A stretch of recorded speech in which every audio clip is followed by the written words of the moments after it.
ধানের শীষ এবং দাঁড়িপাল্লা প্রতীকের বাইরে অন্য কোনো প্রতীক নিয়ে জয় পাওয়া কি সম্ভব?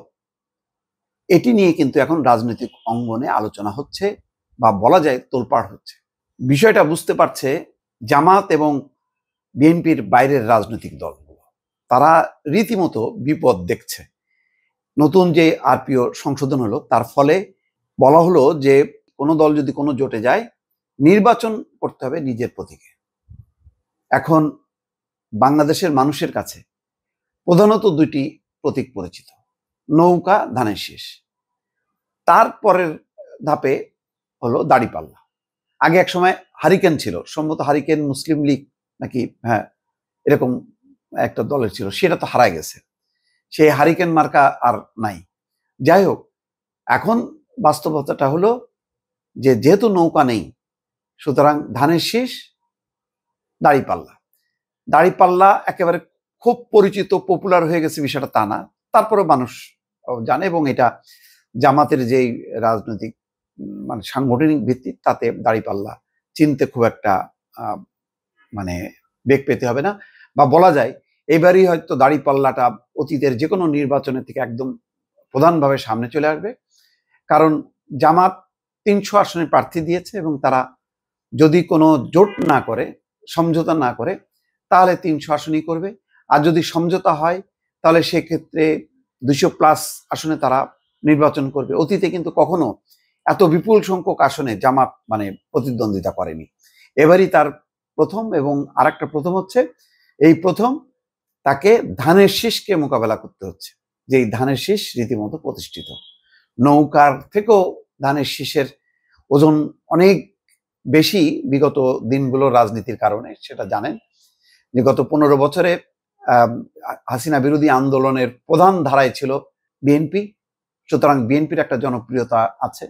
এবং মির্জা ফখরুল ইসলাম আলমগীর যেটা বলছে, গত 10 বছরে তো আসলে রাজনীতির মাঠে ছিল না জামাত, মাঠে ছিল হলো বিএনপি। এবং আওয়ামী লীগ বা ক্ষমতাসীনকে মোকাবেলা করতে হয়েছে মূলত বিএনপিকে। আপনি দেখেন 28-এ লাস্ট দ্বাদশ জাতীয় সংসদ নির্বাচনের আগে 28 অক্টোবর পর্যন্ত মোটামুটি যে রাজনৈতিক ধারা ছিল, সেই ধারা অনুযায়ী সমস্ত জায়গায় মানে মহাসমাবেশ, সমাবেশ যেটাই করেছে সবই হচ্ছে বিএনপি।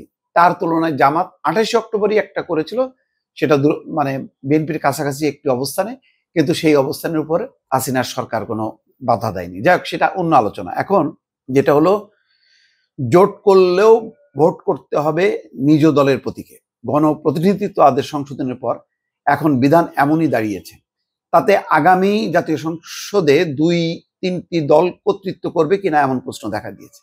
আসলে ঘুরে ফিরে কিন্তু এই প্রতীকের বিষয়টা দাঁড়ানোর ফলে যেটা দাঁড়ালো, সেই আগে যেমন ছিল নৌকা আর ধানের শীষ, এবার হয়ে গেল ধানের শীষ আর হচ্ছে দাড়িপাল্লা।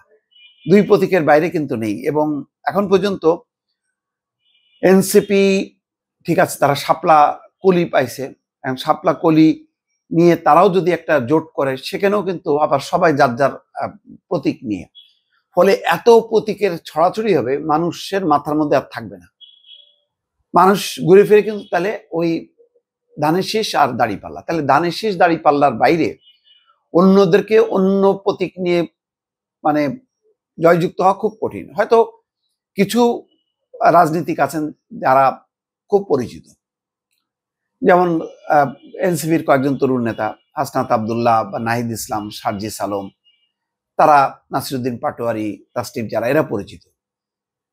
গণ অধিকার পরিষদের নুরুল হক এবং রাশেদ পরিচিত, জুনায়েদ সাকিব পরিচিত, মাহমুদুর রহমান পরিচিত, আসম আব্দুর রব বা তানিয়া রব পরিচিত। এরকম কিছু ব্যক্তি ছাড়া এখন শুধু ব্যক্তির উপর দিয়ে কতখানি এই যেগুলি নাম বললাম তাদের প্রতিদ্বন্দ্বী থাকবে আবার হলো জামাতের দাড়িপাল্লা, সেইটাকে ক্রস করে মানে আসা।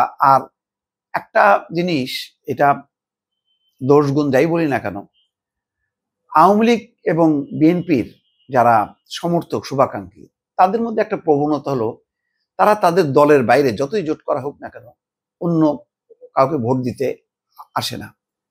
হয়তো খুবই সচেতন, সাংগঠনিকভাবে যুক্ত এমন ছাড়া সাধারণ মানুষ যারা নৌকায় ভোট দিতে অভ্যস্ত, ধানের শীষে ভোট দিতে অভ্যস্ত, তারা কিন্তু অন্য প্রতীকে ভোট দেবে এই আশা করাটা কিন্তু কম।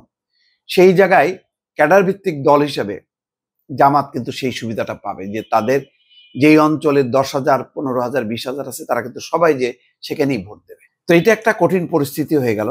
ফলে এখন এনসিপি, গণ অধিকার পরিষদ সহ অন্য রাজনৈতিক দলগুলো কোন জোটে ভিড়ে কিনা সেটা আলোচনা আছে। এখন দেখেন এখনো পর্যন্ত আপনি যদি হিসাব করে দেখেন আর 1 সপ্তাহ পর তফসিল, মানে ডিসেম্বরের প্রথম সপ্তাহে, তো তখন তফসিলে পরে ডিসেম্বর, জানুয়ারি, এই তো আপনার এই 2 মাসের মধ্যে একটা জোটকে জনপ্রিয় করা বা এবং জোটের যদি কেউ হয় তো তাদের তো আসনগুলো এখন পর্যন্ত নির্দিষ্ট করা হয়নি। তো তারা প্রচার প্রপাগান্ডা কখন করবে? জামাত তো বসে থাকবে না, জামাত তো তৎপর। তো এখন সব মিলায় যেটা দাঁড়াচ্ছে যে এবার এই গণপ্রতিনিধিত্ব আদেশ সে এই মানে সংশোধনীর কারণে ভালো যে প্রত্যেকটা দল তার প্রতীক নিয়ে যদি দাঁড়াইতে পারে, কিন্তু সেটা তো সময় লাগবে। কিন্তু এখন বাস্তবতা হলো এই যে ধানের শীষ এবং দাঁড়িপাল্লার বাইরে অন্য প্রতীকে যারা নির্বাচন করবেন তাদের জয়ী হয়ে আসাটা খুবই কঠিন। এটা হলো বাস্তবতা।